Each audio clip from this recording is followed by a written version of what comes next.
The transport ship broke through the atmosphere of Pravix 7, and Hana Kim pressed her face against the small window to get a better look. The orbital station hung in space like a massive metal flower, its petals made of docking bays and training facilities. She had seen pictures, of course, but pictures didn't capture the sheer size of it. This was the Galactic Coalition's primary training facility, and it made Earth's largest military bases look like children's playgrounds. "First time seeing it?" asked the man sitting next to her. Taeho Choi was built like a tank, with shoulders that barely fit in the standard seat. He had been a Navy SEAL before volunteering for this program. "Yeah," Hana said. "You?" "Second time. Came up last month for the preliminary interviews." Taeho grinned. "Wait until you see the aliens. The 4 armed ones are intense. Tast. Diz. Test. Tast." Hana had served in South Korean Special Forces for 6 years. She had done things that would make most civilians lose sleep. But this was different. This was humanity's chance to prove they belonged among the stars, and she intended to make every moment count. The ship docked with a slight shudder. The airlock hissed open, and a voice crackled over the intercom. "All human recruits, proceed to Bay 7 for orientation. Welcome to the Galactic Coalition." Bay 7 turned out to be a massive hangar that could have fit 3 football fields inside it. Hana filed in with the other human recruits, about 50 in total, from different countries and military backgrounds. Some looked excited. Others looked nervous. Most looked like they were trying not to stare at the aliens, and there were a lot of aliens to stare at. The Kelvins were impossible to miss. They stood nearly 8 feet tall, with 4 muscular arms and skin that looked like polished stone. Their faces were vaguely humanoid, but their eyes were solid black and unblinking. Commander Velreese stood at the front of the group, all 4 arms crossed over his chest, watching the humans with what might have been skepticism. Next to the Kelvins were the Threx, insectoid creatures with glossy black carapaces and too many joints in their limbs. They moved with an eerie precision, like machines rather than living beings. There were others too. The Luminars looked like living crystals, catching and refracting light with every small movement. The Cheegs were small and furry, with 6 legs and large eyes. At least 24 species that Hana couldn't identify filled the hangar, all of them watching the human recruits with varying degrees of interest. Commander Velreese stepped forward. When he spoke, his voice came through a translator device that made his words sound slightly hollow. "Humans. You are the newest species to join the coalition. You are also the first Class 3 Deathworld species we have recruited in over 200 years. Hana wasn't sure if that was supposed to be a compliment or a warning. "The war against the Vrath Collective has lasted 300 of your years," Velreese continued. "We need soldiers. Your planet has many soldiers. You are here to prove you can fight alongside us." He paused, and Hana could swear she saw doubt in those black eyes. "Your physical assessments show you are within acceptable combat parameters." "Barely. We will see if you can maintain coalition standards." The first week was all testing. Strength tests, speed tests, endurance runs, tactical simulations. Hana performed well enough, though she noticed the alien recruits seemed to handle everything with ease. A Kelvin named Thorax could lift 3 times what the strongest human could manage. A Threx, called Silic, could run faster than any Olympic sprinter. But there were strange moments too. During hand-to-hand combat drills, Hana was paired with a Kelvin recruit. He was young by their standards, only 70 years old. And he moved with careful precision. When they sparred, he barely touched her. Every strike was pulled, every grapple released almost immediately. "You can hit harder," Hana said, resetting her stance. "I can take it." The Kelvin tilted his head, confused. "This is regulation combat intensity. Are you saying I should violate safety protocols?" "Gan. Combat. Combat. Combat. I'm saying you're holding back." "I am not holding back.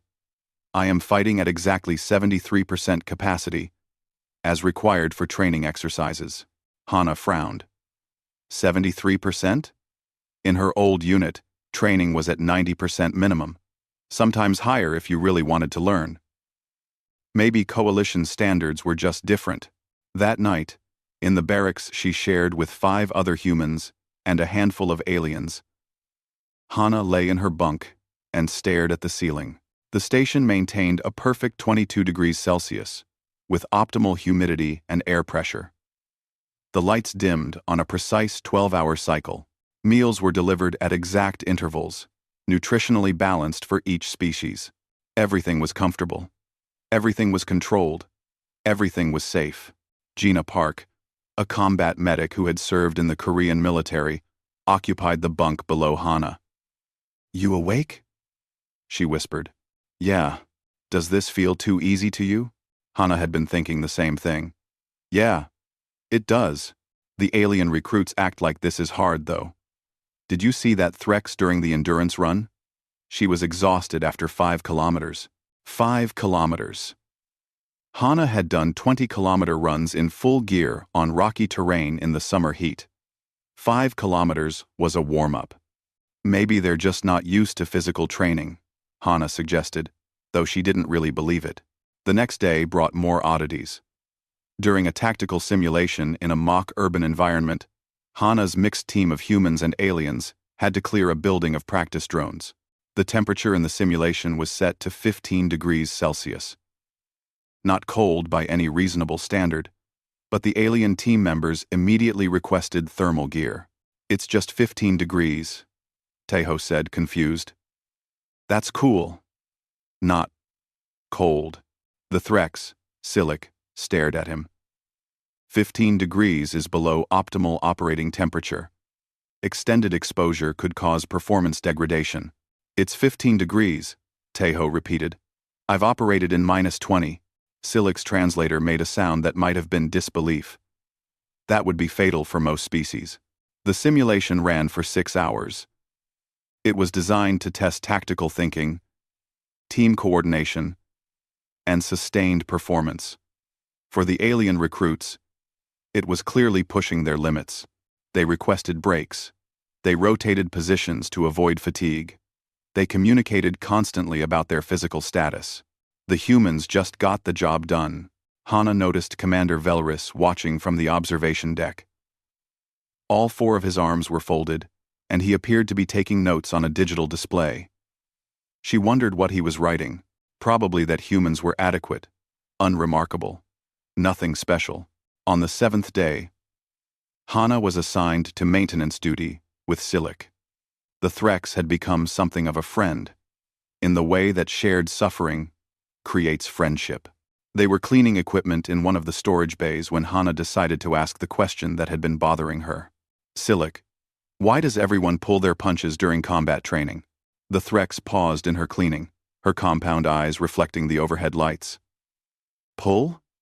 I do not understand this phrase. Hold back. Fight softer than you actually can. We do not hold back. We fight at regulation intensity. 73% of maximum capacity for safety. This is standard across all coalition training facilities." Hana set down the equipment she was cleaning. "What about in real combat? In actual war? Real combat operates at 85% capacity," Silic said. "Beyond that is emergency protocols only. Sustained operation above 90% causes permanent damage to most species." "Most species," Hana repeated slowly. "What about humans?" Silic's head tilted in that way that meant she was thinking. "Your species profile indicates you are Class 3 Death World origin. Your parameters are less defined, but you are still carbon-based life. The same biological rules apply." Hana wasn't so sure about that. She had pushed past 100% more times than she could count. Every soldier she knew had. That's what combat was, pushing beyond what you thought possible and finding out you could go further. But she didn't say that. Instead, she went back to cleaning and wondered what would happen when the coalition discovered that human limits weren't quite what they thought they were. In his office, Commander Velris reviewed the week's data. The humans were adequate. Their strength was below Kelvin standards. Their speed was below Threx standards. Their tactical thinking was good but not exceptional. Everything about them screamed average. He filed the report and marked the human recruits as suitable for standard combat roles. Nothing more, nothing less. He had no idea how wrong he was. The briefing room was cold. Not uncomfortably cold for Hana, but she noticed the Kelvin sitting next to her had activated his thermal underlayer. The holographic display at the front showed a rotating asteroid field, tagged with various threat markers and objective points. "This is your final training exercise," Commander Velris announced, his four arms gesturing at the display. "You will deploy to Grid Sector 47, a captured asteroid field currently used for live combat simulation. Your objective is to eliminate Vroth drones and secure 3 communication nodes." The display zoomed in, showing jagged rocks floating in space, connected by a thin mining infrastructure that the Coalition had repurposed for training. Mission duration is 72 hours. You will face moderate environmental challenges. Ambient temperature, -40°C. Low oxygen atmosphere, requiring supplemental breathing apparatus. Gravity approximately 0.3 Earth standard. Velris looked across the room at the mixed group of recruits.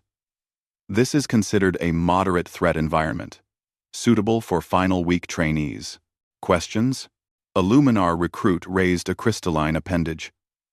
What are acceptable casualty parameters? End quote. What? 0 casualties expected. This is a training exercise. Medical extraction is available within 30 minutes of any emergency call. Hana glanced at Tae-ho, who sat 3 seats away. He caught her eye and shrugged slightly. -40 wasn't that bad if you kept moving. Low oxygen meant breathing masks, which they'd trained with dozens of times. 72 hours was a long weekend. The mission launched 6 hours later. The dropship rattled as it descended toward the asteroid field. Hana's squad consisted of 12 members, 4 humans, 3 Kelvans, 2 Threks, 2 Kieks, and 1 Luminar. Their squad leader was Corporal Thex, a Kelvin with over 100 years of military experience. "Listen carefully," Thex said, his voice crackling through their helmet communicators. "We move in standard formation. No heroics. We follow doctrine. The drones are programmed for moderate aggression, but they can still cause serious injury. Stay in communication range at all times." The asteroid they landed on was designated as Rock 7. It was roughly the size of a small mountain, covered in mining equipment and connected to other asteroids by thick cables and transit tubes. The sky above was black, filled with distant stars and the occasional glint of other rocks in the field. Hana checked her weapon, a standard Coalition rifle that fired concentrated energy pulses. Her breathing mask fed her oxygen at a steady rate. The cold bit through her suit, but it was manageable. She'd trained in worse. The first 6 hours went smoothly. Too smoothly. The squad moved through the mining facilities, eliminated drones with careful precision, and secured the first communication node without incident. But Hana noticed something odd. The alien squad members were already showing signs of fatigue. "Request brief rest period," one of the Threks announced over comms. "Operating at diminished efficiency. Rest patience." End quote. They'd been moving for 6 hours. Hana had done 3-day field exercises with less rest than this. Corporal Thex approved the rest, and the squad found shelter in an abandoned mining hub. The aliens immediately began checking their environmental suits, adjusting thermal settings, and consuming ration packs. The humans just sat down and waited. "You are not tired?" asked one of the Kelvins, looking at Gina. "A little," Gina admitted. "But nothing serious. We have been operating for 6.3 hours in adverse conditions." Gina smiled behind her mask. "Yeah, it's not too bad." The Kelvin seemed confused but didn't press the issue. Hour 12 brought the first real problem. The squad was moving through a transit tube toward the second communication node when the drones ambushed them. Not the moderate, predictable drones they'd been briefed on. These were faster, more aggressive, and there were more of them. A lot more. "Fall back to defensive positions," Corporal Thex ordered. But the tube was narrow, offering limited cover. Energy bolts ricocheted off the metal walls. One caught Thex in his shoulder, burning through his armor and drawing a grunt of pain. "Corporal is hit!" one of the Threx shouted, requesting immediate medical extraction. "Negative," Thex growled, pressing one hand to his wound while firing with another. "Mission priority. We secure the position, then request extraction." But Hana could hear the strain in his voice. The aliens were panicking, not obviously, but their movements were becoming erratic. Their communication choppy. They were trained soldiers, yes. But this was beyond their expected parameters. "Teho. Sujin. With me," Hana said calmly, using the private human channel. "We're going to flank them." "Hana, that's a 12-hour movement through unsecured terrain," Sujin replied. Sujin Quan had been a firefighter before joining the military, and she had a habit of stating obvious problems. "Yeah, so we better get started." The three humans broke from the main squad before Corporal Thex could order them to stay. They moved through a maintenance tunnel that ran parallel to the transit tube, crawling through spaces barely wide enough for their bodies. The temperature dropped even further here. Sensors showed -55°C. "This is insane," Sujin muttered, but she kept moving. They emerged on the far side of the drone position 4 hours later. Hana's muscles ached from the crawling, and her fingers were numb despite her gloves. But her mind was clear, focused on the tactical problem in front of her. The drones had concentrated their forces at the choke point, where the main squad was pinned. They hadn't expected a flanking maneuver because, as Hana was beginning to understand, most coalition tactics didn't include 12-hour movements through hostile terrain. "On 3, Hana whispered. 3, 2, 1. The three humans opened fire simultaneously. The drones, caught in a crossfire, attempted to split their forces. That's when Corporal Thex and the main squad pushed forward from their position. The battle lasted 7 minutes. The drones were destroyed. "How did you?" Thex started, looking at the three humans who had just emerged from the maintenance tunnel. That flanking route required hours of movement, through extreme cold. 12 hours, Hana confirmed. "Give or take. 12 hours. In -55°C. With no rest." "We're fine," Teho said, though his teeth were chattering slightly. Thex stared at them for a long moment, then shook his head. "Humans are strange." The mission continued. Hour 24. Hour 36. Hour 48. The aliens were reaching their breaking points. They were trained, professional soldiers, but the extended operation in harsh conditions was wearing them down. They took longer rests. They made more mistakes. They asked repeatedly when extraction would come. The humans just kept going. Hour 68 brought the crisis. They were approaching the third and final communication node when they were hit by another massive drone assault. This time, 2 members of the squad were injured. Corporal Thex took another hit, and one of the Keeks took shrapnel to the leg. "We need extraction now," the Luminar said, its crystalline voice tight with stress. "Multiple injured. Diminished combat capability. Mission abort recommended." Hana looked at the tactical display. They were less than 2 hours from the final objective. They had ammunition. They had functioning equipment. The injuries were bad, but not life-threatening. "Why are we aborting?" she asked. The Luminar turned its faceted head toward her. "Environmental stress has exceeded safe parameters. Squad efficiency is below 60%. Coalition doctrine requires extraction at this point. We can still complete the mission." The mission parameters did not account for this level of resistance. Continuing would be reckless. Hana wanted to argue, but Corporal Thex made the call.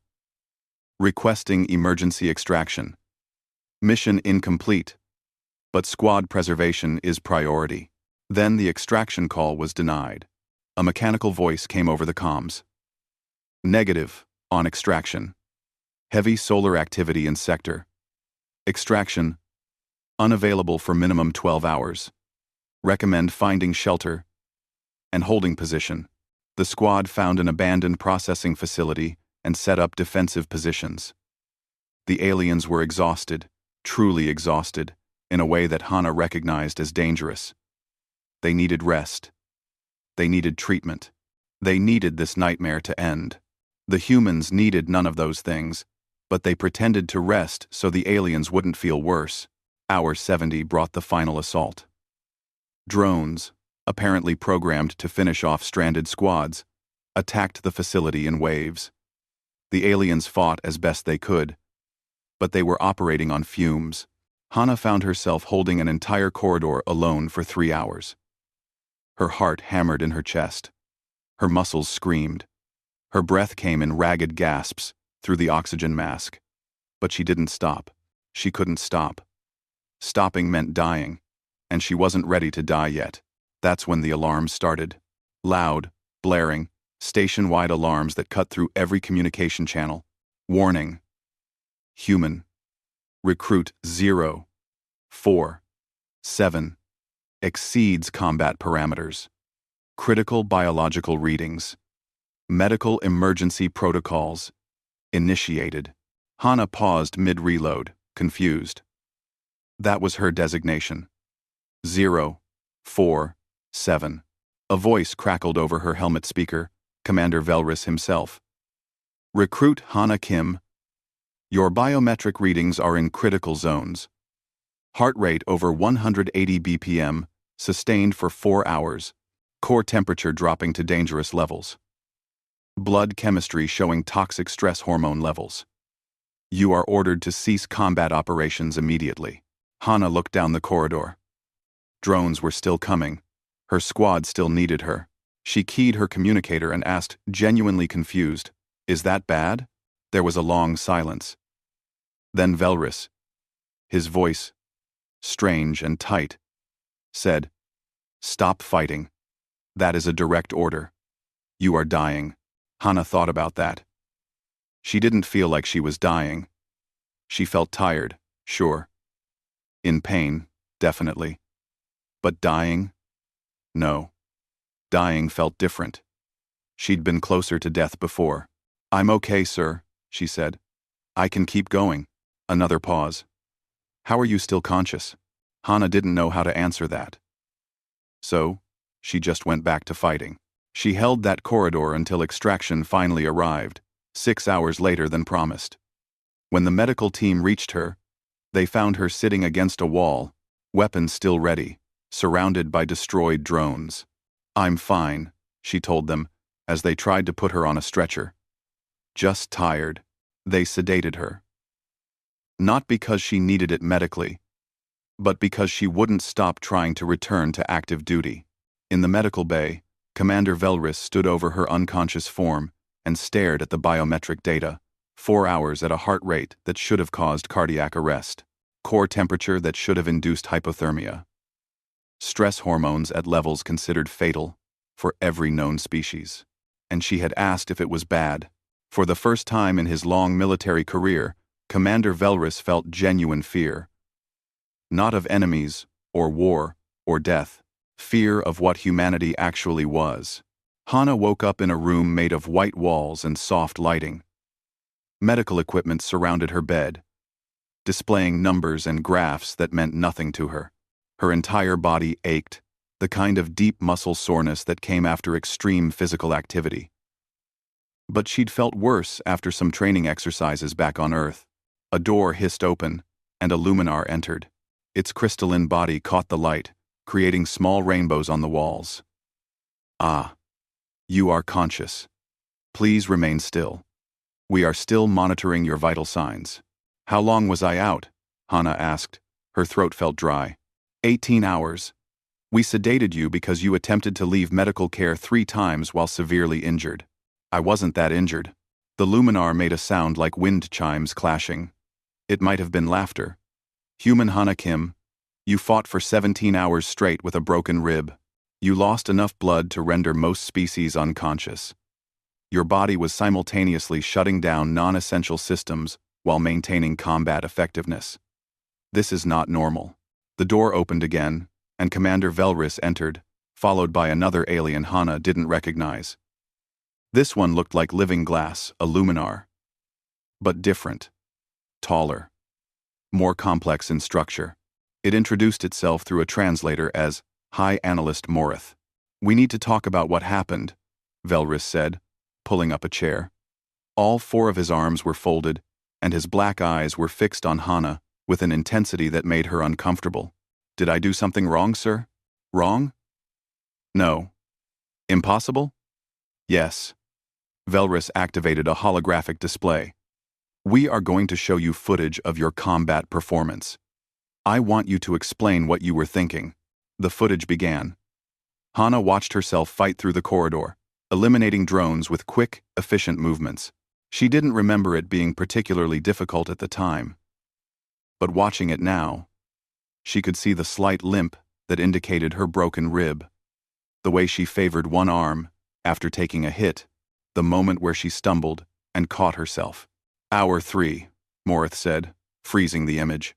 "Your medical sensors detect a fractured rib here. The impact was significant.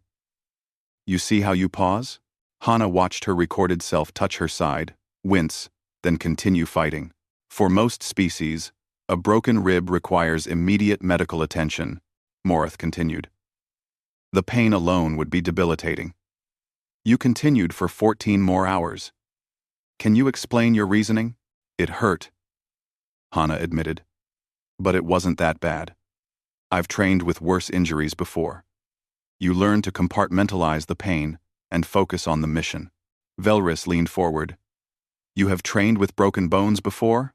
"Well, not broken bones specifically, but injuries. Yeah. Sprains, deep bruises, minor cuts.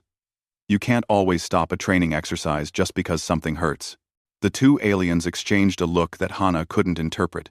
The footage continued. Hour 7 showed Hana engaging in close-quarters combat with 3 drones simultaneously. The biomedical data on the side of the screen showed her heart rate spiking to over $190 beats per minute. "Here," Morith said, "your heart rate. For context, most species can maintain elevated heart rates of 130 to 150 BPM for short periods, usually 4 to 6 minutes maximum.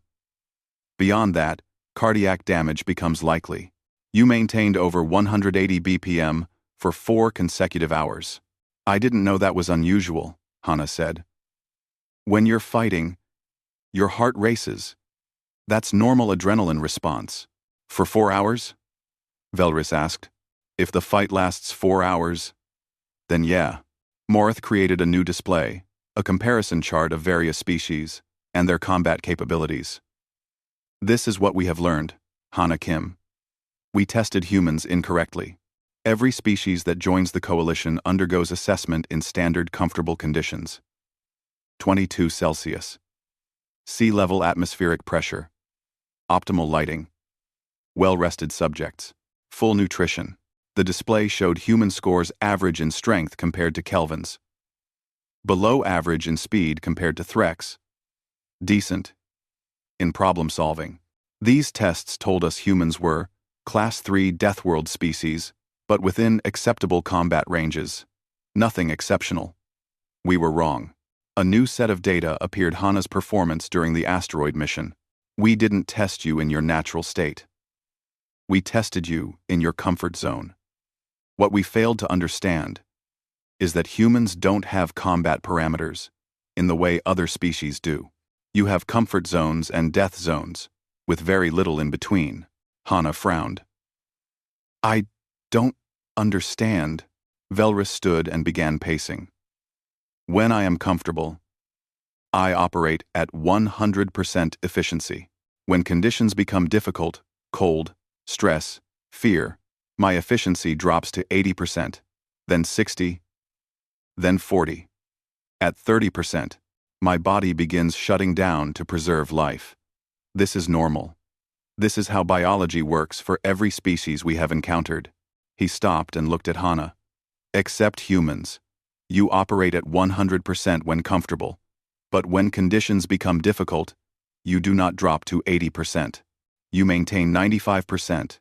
You push harder. You refuse to acknowledge the decline. Where is your shutdown point? When I'm dead, I guess, Hana said, trying to make it a joke. Exactly, Morith said quietly. Your species has no built-in shutdown mechanism between combat effectiveness and death. Most species have safety margins, biological imperatives that force rest, retreat, recovery. You do not. You can and will operate your bodies until catastrophic failure. The door opened again, and Gina entered, followed by Taeho and Sujin. They all looked tired, but healthy. Your fellow humans showed similar patterns, Morith continued. Taeho completed reconnaissance tasks that should have required team rotation. Sujin performed repairs in conditions that should have been impossible. Gina provided medical care while her own body was hypothermic. Gina shrugged. The wounded needed treatment. My cold wasn't that bad. Your core temperature was 34 Celsius.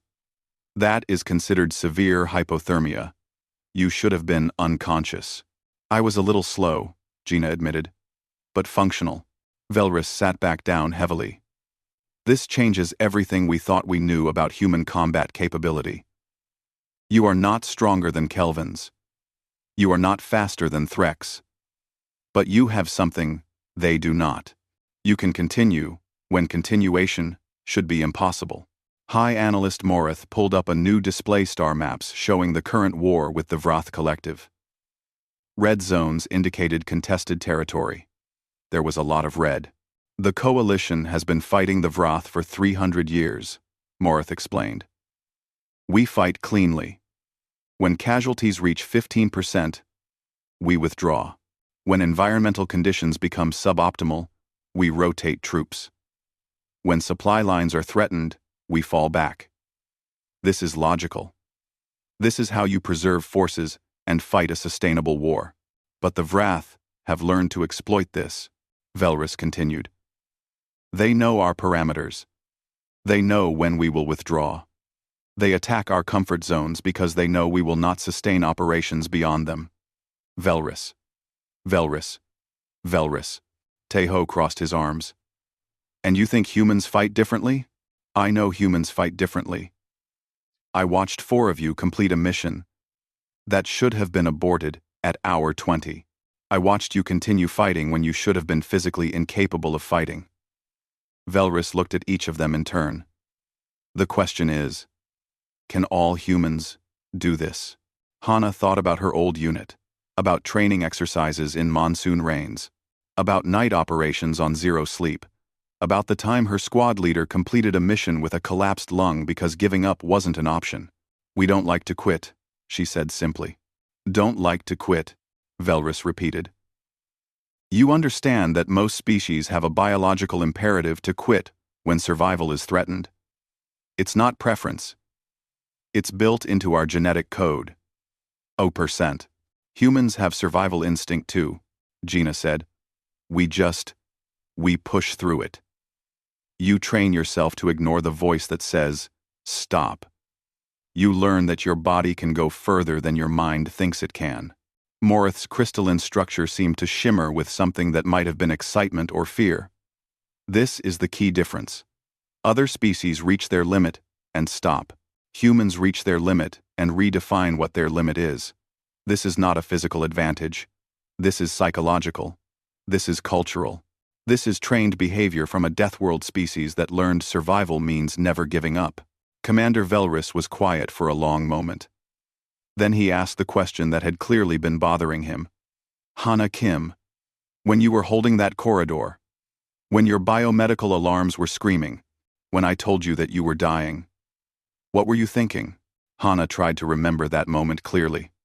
The corridor. The drones. The exhaustion. The pain. The alarm. I was thinking that the drones were still coming, she said honestly. I was thinking that my squad needed me to hold that position. I was thinking about the next reload, the next target, the next decision. She paused. I wasn't thinking about dying because I wasn't dead yet. I had more to do. You had more to do, Velrus repeated softly, while your heart was failing, while your body was shutting down. You had more to do. Yes, sir. Velrus stood again and walked to the window that looked out over the training facility. Thousands of recruits from dozens of species were out there, training in comfortable conditions, learning coalition doctrine, preparing for a war that followed rules. We have been fighting the Vrath wrong, he said quietly. We have been treating war as a regulated activity with parameters and limits. The Vrath understand those limits and exploit them. But humans don't have those limits. He turned back to face the group. Not in the way we do. You have mortality, yes. But the distance between optimal effectiveness and death is vast and terrifying. You exist in that space. You thrive in that space. High Analyst Morith created another display. The Coalition needs to learn from this. Not to turn other species into humans, that would be impossible and cruel, but to understand that our assumptions about combat limitations are based on our own biology, not on universal truth. What happens now? Sujin asked. Now, Velrus said, we restructure our entire combat doctrine. We create specialized units that operate on human principles rather than coalition comfort zones. We teach our soldiers that the universe doesn't care about their optimal conditions. And we introduce the Vrath to something they have never encountered before. Mending, ding, mending, ding. What's that? Teho asked. Velrus smiled, showing teeth that looked like stone daggers. Humans who have decided to do a job. Humans who will not stop until that job is complete, or they are dead. Humans who ask, is that bad? When their bodies are failing. He looked at Hana specifically. Humans who don't quit. Outside the medical bay, in the vast training facilities of Pravix 7. The war continued as it had for 300 years. But something had changed. Something new had entered the equation. Humanity had arrived. And humanity was very, very stubborn. 3 months after the incident in the asteroid field, Hana Kim stood in a briefing room she had never seen before. It was smaller than the standard coalition facilities, with harder seats and dimmer lighting. The temperature was set to 16 Celsius. Uncomfortable for most species. But the humans in the room barely noticed. Commander Velrus entered with High Analyst Morith and several other coalition officials Hana didn't recognize. They all looked serious. This is Endurance Company, Velrus announced, gesturing to the assembled group. The Coalition's first dedicated human response unit. You are not here because you are stronger or faster than other species. You are here because you do not stop. Endurance Company consisted of 20 humans and 15 alien volunteers who had specifically requested transfer to train under human doctrine. Hana had been promoted to lead one of the 4 squads. Her team included Teho, Gina, Sujin, and 3 alien soldiers who wanted to learn what Velrus called Death World thinking. One of the aliens was Silik, the Threx, who had befriended Hana during basic training. I do not understand human methods, Silik had said when explaining her transfer request. But I want to learn. If this is the future of coalition combat, I should be part of it. The mission briefing was simple and terrible. Zone Theta 9, Velrus said, bringing up a holographic star map. A critical supply route that connects 3 coalition sectors. The Vrath have been attacking it for 6 months. We have attempted to hold it 14 times. Every defense has failed within 48 hours. The map showed a narrow corridor between 2 unstable gas giants, with a small station serving as a waypoint for supply ships. It looked strategically valuable and tactically nightmarish. Environmental conditions are hostile, Morith continued. Extreme radiation from the gas giants requires constant shielding. Temperature fluctuations from -30 to 45 Celsius depending on orbital position. Gravity shifts as the station moves between the 2 planets. Previous defenders reported severe physical and psychological stress. Previous defenders were following standard coalition doctrine. Velrus added. Optimal rotation schedules. Comfort zone maintenance. Withdrawal at 15% casualties. The Vrath learned the pattern. They wait 40 hours, then launch overwhelming force, knowing we will retreat to preserve troops. Hana studied the tactical display. What's different this time? This time, you are there. Endurance Company. Your mission is to hold Zone Theta 9 for 2 weeks until reinforcements can be permanently stationed. You will face the same attacks previous defenders faced. You will operate in the same hostile conditions. But you will not withdraw. 2 weeks, Tejo said slowly. It's a weekend camping trip with hostile neighbors, Hana corrected. We've done worse. The alien volunteers looked uncertain. One of them, a young Kelvin named Darius, raised an arm. Commander, what are the acceptable casualty parameters? 0 casualties is preferred, Velris said. But more importantly, no retreat. Previous defenders retreated with minimal casualties to preserve fighting force. This is logical by coalition standards. But it means we lose the position every time. Endurance Company operates differently. You hold until relieved or dead. No withdrawal option exists. Silik's translator made a nervous clicking sound. That is extreme. That's human, Gina said with a slight smile. The deployment happened fast. 2 days later, Endurance Company was aboard a transport ship heading toward Zone Theta 9. Hana used the travel time to talk with her squad, especially the alien members who were clearly anxious about what they'd volunteered for. How do humans do it? Darius asked during a meal period. How do you push past the pain and fear? Hana thought about it. We don't push past it. We carry it with us. The pain is there. The fear is there. We just decide that the mission matters more than our comfort. But your bodies should shut down. That is basic biology. Maybe for you.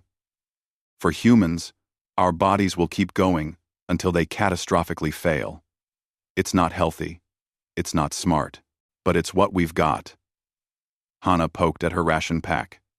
The trick is knowing the difference between your body telling you to stop and your body telling you it hurts. Hurt is just information. Stopping is a choice. Sujin joined the conversation. Think of it like a warning light in a vehicle. Yellow warning means something needs attention eventually. Red warning means serious problem. Most species treat yellow warnings as red warnings. Humans keep driving until the engine actually catches fire. That sounds incredibly dangerous, Silik observed. It is, Tejo agreed. But when the alternative is mission failure, you learn to tolerate danger. Zone Theta 9 turned out to be exactly as miserable as advertised. The station was old, cramped, and constantly shaking from gravitational stress. Radiation alarms beeped at random intervals. The temperature swung wildly every 6 hours as the station's orbit shifted between the 2 gas giants. Home sweet home, Hana muttered, dropping her gear in the assigned barracks. The first day was quiet. Too quiet. Endurance Company set up defensive positions, checked equipment, and ran drills. The alien members struggled with the environmental stress the Kelvins didn't like, the heat spikes, the Threks didn't like the radiation. Everyone hated the gravity shifts. The humans adapted and moved on. Day 2 brought the first attack. Vrath fighters appeared at the edge of sensor range, sleek, aggressive craft that moved in precise formations. They probed the defenses, testing response times, looking for weaknesses. Endurance Company responded with disciplined fire. The Vrath withdrew after 2 hours. They're learning our patterns, Hana told her squad. Next attack will be bigger. She was right. Day 3 brought a sustained 4-hour assault. Vrath drones boarded the station in 3 locations. The fighting was close quarters, brutal, and exhausting. One of the Kelvin volunteers took a bad hit to his arm and requested medical evacuation. Negative on evac, Hana said, helping Gina bandage the wound in the middle of a firefight. Can you still shoot? The Kelvin, Darius, stared at her. I am injured. Standard protocol requires. Can you still shoot? Hana repeated. Darius looked at his wounded arm, then at his 3 functioning arms. Yes, I can still shoot. Then you stay in the fight. Gina will keep you functional. We need every gun on the line. It went against every coalition protocol Darius had learned. But he stayed, and fought, and discovered that he could function while injured if he decided the mission mattered more than his pain. The Wrath withdrew after 4 hours. Endurance Company held. Day 5 was when things got serious. The Wrath launched what Coalition intelligence later classified as a breaking assault, massive, sustained attack designed to shatter defensive positions through sheer, overwhelming force. It began at dawn cycle and didn't stop. 6 hours, 10 hours, 15 hours. Wave after wave of drones, fighters, and boarding parties. The station's defensive weapons overheated. Ammunition ran low. Every member of Endurance Company was wounded to some degree. The alien volunteers reached their breaking points. "I cannot continue." One of the Threx gasped. Her carapace cracked, one limb hanging uselessly. "I need medical extraction. I need rest." "You need to hold your position," Tejo said, not unkindly but firmly. "We all hurt. We're all tired. But the mission is hold this station. So we hold. This is beyond acceptable combat parameters. Yeah, way beyond. Welcome to fighting like a human." 20 hours into the assault, Silik found Hana in the main corridor, holding a position alone while her squad regrouped. The human was clearly exhausted, her movements were slower, her breathing labored. Her suit was torn in 3 places and leaking air that she'd patched with emergency seal. "Hana," Silik said. "I understand now." "Understand what?" Hana asked, not taking her eyes off the corridor. "Why humans are frightening. You are not fighting because you are winning. You are fighting because the alternative is unacceptable. You have decided this station matters. Therefore you will hold it or die trying. There is no calculation. No assessment of odds. Just decision. Pretty much. I want to fight like that." Hana glanced at the Threx. "It's not fun. It hurts. You won't enjoy it. I do not care. Show me how." So Hana showed her. How to push past pain. How to function on no sleep. How to make every bullet count when ammunition runs low. How to turn fear into fuel, instead of letting it become paralysis. The assault finally broke at hour 36. Not because the Vroth ran out of forces, but because they couldn't understand why the defenders hadn't collapsed. Every previous defense of Zone Theta 9 had failed by this point. The humans should have been exhausted, broken, begging for extraction. Instead, they were still shooting. The Vroth withdrew, confused and regrouping. Endurance Company didn't celebrate. They were too tired. They just reloaded, treated wounds, and prepared for the next attack. "Status report," Hana requested, over squad comms. "Still breathing," Tejo reported. "Barely. Medical supplies at 30%, Gina added. "Everyone's injured, but everyone's functional. Ammunition at 40%, food at 60%, water at 70%. Sujin's voice was hoarse. "We can hold. Everyone." Darius, the Kelvin volunteer, spoke up. "I never understood human stubbornness until today. You do not quit, because quitting is not in your programming. This is terrifying and inspiring in equal measure." Days 7 through 13 were more of the same. Attacks, defenses, injuries, fatigue. The station became a nightmare of damaged corridors, depleted supplies, and soldiers operating on willpower alone.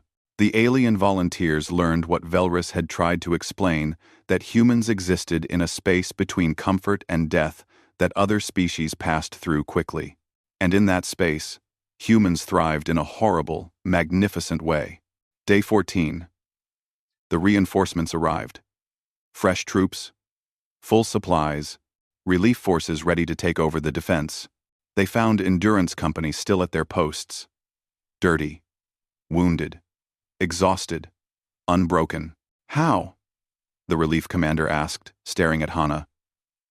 Hana wanted to explain about human stubbornness, about Death World evolution, about the psychological refusal to acknowledge defeat. But she was too tired for speeches. We decided this station mattered, she said simply. The relief commander shook his head in wonder. The Vrath have held this corridor for 6 months. 14 coalition attempts to defend it failed. You held for 2 weeks against everything they could throw at you. Just doing our job, sir. Later, in the medical bay, Silic approached Hana. The Threx had lost 2 limbs during the siege and would need extensive regeneration therapy.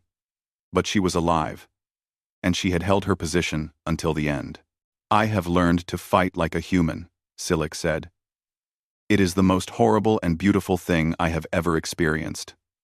I will never go back to fighting the old way. It's not easy, Hana warned. No. But it works. And when the alternative is defeat, easy does not matter. Word of Endurance Company's success spread through the coalition military faster than official reports. A human unit had held a position the coalition had failed to defend 14 times, had operated for 2 weeks under conditions that should have broken them in 48 hours, had refused to acknowledge defeat until victory was achieved. The Vrath, for the first time in 300 years, had encountered something they didn't understand, an enemy that didn't stop. The Coalition High Command Chamber was filled with representatives from 47 different species. Hana had never seen so many different types of aliens in one place. The chamber itself was enormous, with curved seating that rose in tiers around a central platform where High Analyst Morith was presenting. Hana sat in the observer section with the rest of Endurance Company, feeling distinctly out of place. This was where admirals and politicians decided the fate of entire star systems. She was just a soldier who'd done her job. But apparently, her job had changed everything. 300 years, Morith was saying, its crystalline voice amplified throughout the chamber. For 300 years, the Coalition has fought the Vrath Collective to a standstill. We have won battles. We have lost battles. The front lines have moved, but never decisively.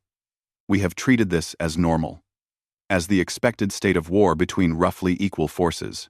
The holographic display showed the war map vast stretches of space divided into Coalition blue, Vrath red, and contested purple.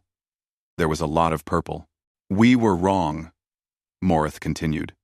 Not about our forces being equal, not about our technology or our training or our strategy. We were wrong about the nature of war itself. A new image appeared, footage from Zone Theta 9. Hana watched herself fight through a damaged corridor. The timestamp showing hour 32 of the siege. Humanity has shown us that we have been fighting a limited war, while the Vrath have been fighting a total war. We have been operating with comfort parameters, acceptable loss ratios, and logical withdrawal conditions. These are not weaknesses, they are civilized approaches to conflict. But they are also vulnerabilities that the Vrath have learned to exploit. A Kelvin admiral stood, his forearms gesturing in agitation. Are you suggesting we abandon 300 years of military doctrine? That we throw away the principles that separate us from barbarians? No, Morith replied calmly. I am suggesting we understand that those principles, while moral and logical, have also been used against us. The Vrath know we withdraw at 15% casualties. They know we rotate troops when environmental stress reaches critical levels. They know we value individual lives, and will not sacrifice troops unnecessarily. The Admiral sat down, still looking unhappy. Commander Velris took the platform. What humanity has demonstrated is not that we should become cruel or wasteful with lives. It is that our definition of impossible conditions is based on our own biological limitations, not on universal truth. Humans operate in conditions we consider fatal. They continue fighting when we would have withdrawn. Not because they are suicidal, but because they have different thresholds for what constitutes unacceptable circumstances. More footage played. Tae-ho holding a position alone for 6 hours. Gina performing field surgery, while under fire. Sujin repairing critical systems in radiation that should have killed her in minutes. These are not exceptional humans, Velris continued. According to our human advisors, this is standard performance for trained soldiers from their planet. They are puzzled by our amazement. To them, this is simply doing the job until it is done. A Luminar representative stood. We cannot transform other species into humans. Our biology is different. Are you asking the impossible? No, Hana said, surprised by her own voice. Everyone turned to look at her. Sorry, sir. I didn't mean to interrupt. Please. Morith gestured toward the platform. You have earned the right to speak here. Hana walked down to the central platform, acutely aware of thousands of alien eyes watching her. She had fought off drone armies with less nervousness than this. It's not about becoming human, she said, her voice amplified through the chamber. It's about understanding that limits are not the same as stopping points. Every species here has limits, that's biology. But stopping points are choices. She activated the display to show coalition combat doctrine. You stop at 15% casualties because that's logical force preservation. You rotate troops at 30 hours because that's when efficiency drops below acceptable levels. You withdraw from hostile environments when conditions become suboptimal. All of this makes sense. Well, but the Vrath have learned these patterns. They know exactly how to push you to your stopping points, not your limits, your chosen stopping points. A Threx representative spoke up. Are you saying we should fight until we reach our actual limits? That would result in massive casualties. No. I'm saying you need to make your stopping points less predictable. The humans in Endurance Company aren't special because we ignore limits. We're effective because the enemy can't predict when we'll stop. We don't follow a formula. We assess each situation and decide mission critical or mission failure. And if it's mission critical, we find a way. Hana paused, trying to find the right words. You've been fighting a war with rules. The Vrath learned your rules. It's time to change the rules. The chamber erupted in discussion. Some representatives looked intrigued. Others looked disturbed. A few looked terrified. High Analyst Morith let the discussion continue for several minutes before calling for order. This is precisely the paradigm shift we must consider. Not abandoning our values, but recognizing that the Vrath have weaponized our predictability against us. Over the next 3 hours, the Coalition High Command debated the future of their military doctrine. Hana returned to her seat and watched as centuries-old policies were questioned, examined, and in some cases, discarded. The conclusion was revolutionary. The Coalition would create a new training program based on human principles, not to make aliens into humans, but to teach them what Velrys called Death World thinking. 2 weeks later, Hana stood in front of the largest group of alien recruits she had ever seen. The training facility had been modified to accommodate 10,000 soldiers from across Coalition space. They filled the vast hangar, representing dozens of species, all of them volunteers who wanted to learn the new way. Behind Hana stood the core instructors, Taeho, Gina, Sujin, and 100 other humans who had proven themselves in combat. Also present were alien soldiers like Silik and Darius, who had learned to fight like humans and survived to teach others. Woojin Lee, a human psychologist who had been brought in to help develop the training program, stood beside Hana. Remember, he whispered, most of them have never experienced real physical hardship. Go easy at first. Abringzing? Hana nodded, then addressed the crowd. I am Hana Kim. I am human. I am here to teach you something that might save your life and win this war. The recruits watched with a mixture of curiosity and apprehension. You have been taught that combat has parameters, Hana continued. Safe zones and danger zones. Acceptable losses and unacceptable risks. Optimal conditions and mission abort conditions. The Vrath have exploited this knowledge for 300 years. She gestured to the humans behind her. Humans don't have combat parameters the way you understand them. We have one parameter. Mission complete or mission failure. Everything between those 2 points is just what we have to endure to get the job done. A Kelvin recruit raised an arm. But that is insane. How do you not all die? Some of us do, Hana said honestly. But fewer than you'd think.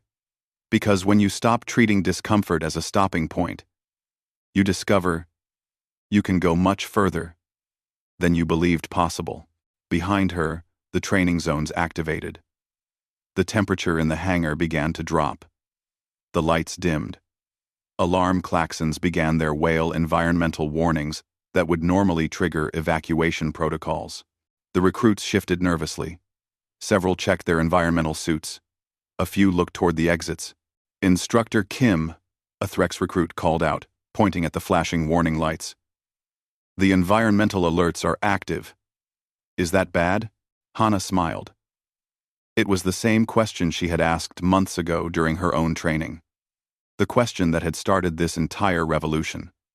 Now, she understood why Commander Velrus had reacted the way he had. Only if you stop, she replied.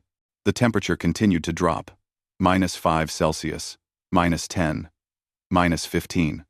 The recruits began activating thermal layers in their suits. The humans didn't move. This is day 1, Hana announced.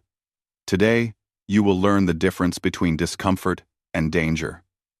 You will learn that pain is information, not a command.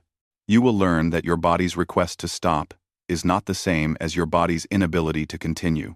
She began walking among the recruits. For the next 6 weeks, you will operate in conditions you consider suboptimal. You will train when tired. You will continue when injured. You will complete missions in environments that make you uncomfortable. And you will learn that uncomfortable is not the same as impossible. Over the following weeks, the transformation was remarkable. The alien recruits struggled at first. Their every instinct screamed to seek comfort, to rest when tired, to stop when it hurt. But gradually, with human instructors pushing them and human examples to follow, they learned not to become human. That was impossible and unnecessary. But to think like humans when it mattered, to assess situations based on mission criticality rather than personal comfort, to understand that the gap between optimal performance and death was much wider than they had been taught. Silic became one of the most effective instructors. She could explain human concepts in ways other aliens understood because she had learned them herself. Humans are not immune to pain or fear, she would tell struggling recruits. They simply refuse to let pain or fear make their decisions. You can learn this too. 3 months into the program, the first graduated units deployed to active combat zones. The results were immediate and shocking. Battles that the coalition had been losing steadily began to turn. Not because the new units were stronger or had better weapons, but because they didn't retreat on schedule. The Vrath would push them to the expected breaking point, anticipate the withdrawal, and instead find defenders who kept fighting. It was, as one Vrath commander would later be quoted, like fighting enemies who did not understand they were losing. A year after Endurance Company's defense of Zone Theta 9, Hana was promoted to training coordinator. She now oversaw the program that was transforming the coalition military from a force that fought within comfortable parameters to one that fought to win. She stood in her office, reviewing reports from across the war zone. Territory was being reclaimed. Vrath advances were being stopped. For the first time in 300 years, the coalition was winning. Commander Velrus entered without knocking. He did that. Now their relationship had evolved from officer and recruit to something closer to colleagues. The High Command wants to expand the program, he said. Triple the size. Train entire divisions. In Death World thinking, we'll need more instructors. Hana replied, making notes. You will have them. Every human in coalition service is volunteering, and thousands of aliens who have completed the program want to teach others. Velrus paused. This is working. The war is actually turning in our favor. Because we stopped fighting fair, Hana said. Because we learned that fair is a luxury we could not afford. Velrus looked at her with those solid black eyes. When I first saw you humans, I thought you were average. Adequate. Nothing exceptional. I have never been more wrong about anything. We're not exceptional, Hana protested. We're just stubborn. You are exceptionally stubborn. You refuse to acknowledge defeat even when defeat is logical. You operate in conditions that would kill most species. You continue fighting when continuation seems impossible. Velrys's stone-like face somehow conveyed a smile. You are exactly what this war needed. Later that evening, Hana walked through the training facilities. Thousands of recruits, from dozens of species, were running drills in uncomfortable conditions, pushing themselves beyond their comfort zones. Learning that discomfort was not death, she paused to watch a mixed unit of Kelvans and humans completing a 72-hour endurance exercise. The Kelvans were exhausted, operating far beyond their normal parameters, but they weren't stopping. They had learned the human way mission first. Comfort, never. A young Kelvin recruit stumbled, caught himself, and kept moving. He looked up and saw Hana watching. He straightened his posture, all four arms moving with renewed determination. Not much further, Hana called out encouragingly. How much further, instructor? He asked. Until the mission is complete. He nodded and continued. Because that's what you did. That's what they all did now. They continued until the job was done. The war against the Vrath Collective was not over. There would be more battles, more casualties, more hard-fought victories, and painful defeats. But something fundamental had changed. The Coalition had stopped fighting a limited war. They had learned from humanity that limits were not the same as stopping points. That comfort was a luxury, not a requirement. That the difference between winning and losing often came down to who was willing to endure longer. Hana watched the recruits complete their exercise and felt something she hadn't expected: pride. Not just in the humans, but in all of them. Every species learning to push further, every soldier choosing mission over comfort. They were still different species with different biologies and different strengths. But they were all learning the same lesson that humans had learned millennia ago on a harsh death world called Earth. You don't quit just because it's hard. You quit when the job is done or you're dead, and preferably the job gets done first. Somewhere out in the contested zones of space, the Vrath were learning this lesson too. Learning that the coalition they had fought for 300 years had changed. Learning that predictability was gone. Learning that their enemies now included a species that simply refused to stop. And once the other species learned to fight like humans, the Vrath were going to have a very long, very uncomfortable war ahead of them. Hana smiled at the thought and headed back to her quarters. Tomorrow would bring new recruits, new challenges, new lessons to teach. But tonight, she allowed herself a moment of satisfaction. Humanity had joined the galactic community and shown them something valuable. Not how to be human, but how to be stubborn enough to win. And in a war that had lasted 300 years, that was exactly what the Coalition needed.